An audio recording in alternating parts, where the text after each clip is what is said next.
deep in the heart of the Taklamakan and Gobi deserts, where temperatures swing from scorching heat to bone-chilling cold, something impossible is emerging.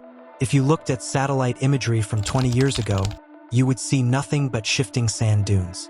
But zoom in today, and you will find grid-patterned streets, 6-lane highways, and glass skyscrapers rising like a mirage. These are China's desert cities. Massive urban experiments carved out of one of the most inhospitable environments on Earth. For years, the world called them ghost cities, mocking China for building homes for no one. But as we stand in 2026, the narrative is shifting. This isn't just about housing. It's a high-stakes gamble for national survival. Why is China pouring trillions of dollars into the sand? To understand the answer, we have to look past the empty buildings and into a secret map of China's future. To truly grasp the scale of this project, we must look at a map. For nearly a century, China has been haunted by an invisible boundary called the Hu Line. Drawn in 1935 by geographer Hu Huanyong, this line divides China into two nearly equal halves. On the east side, the land is fertile, green, and flat. On the west side, it is dominated by some of the tallest mountains and harshest deserts on the planet.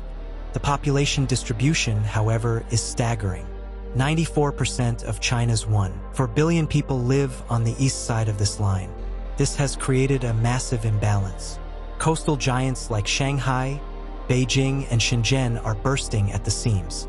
Real estate prices in these cities are among the highest in the world, making it impossible for the middle class to thrive. But the West remained empty, underdeveloped, and silent. For the Chinese Communist Party, this isn't just a social issue, it's a national security threat. A nation that lives entirely on its coast is a nation that can be easily cornered. China's greatest weakness is its dependence on the ocean. Almost 80% of China's energy imports and a massive portion of its global trade pass through a tiny, narrow gap known as the Strait of Malacca. This choke point is controlled by nations allied with the West. In the event of a global conflict, the US Navy could theoretically block the strait, starving China of oil and shutting down its factories within weeks.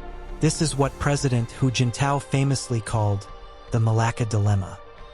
To break out of this cage, China had to turn its back to the sea and look toward the desert.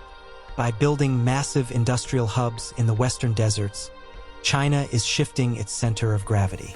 These cities are designed to be the inland ports of the 21st century. They connect China to Central Asia, the Middle East, and Europe through land routes, pipelines, and railways that no navy in the world can block. The Gobi Desert is no longer a barrier. It is China's new gateway to the world. But how do you build a city on shifting sands? The challenge isn't just construction, it's nature itself. In the Gobi and Taklamakan deserts, sand dunes can move several meters in a single storm, swallowing roads and buildings. To fight back, China has launched the largest ecological engineering project in history, the Great Green Wall.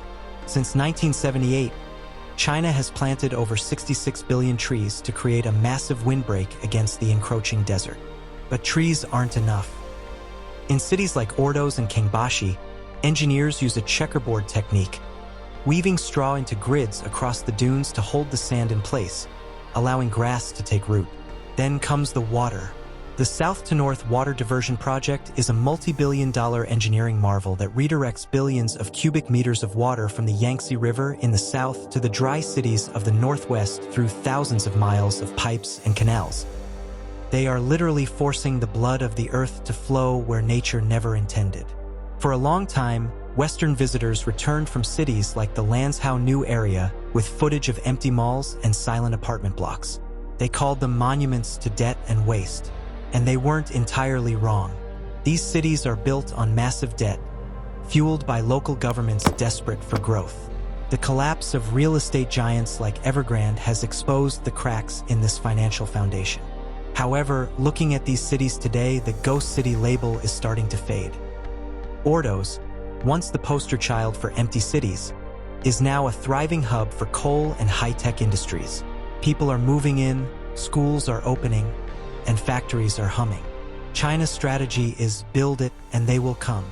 They are betting that as coastal cities become unlivable, the next generation of Chinese workers will have no choice but to head west. It is a 100-year gamble. If it succeeds, China will have conquered the desert and secured its future as the world's dominant superpower. If it fails, these skyscrapers will remain as the most expensive tombstones in human history.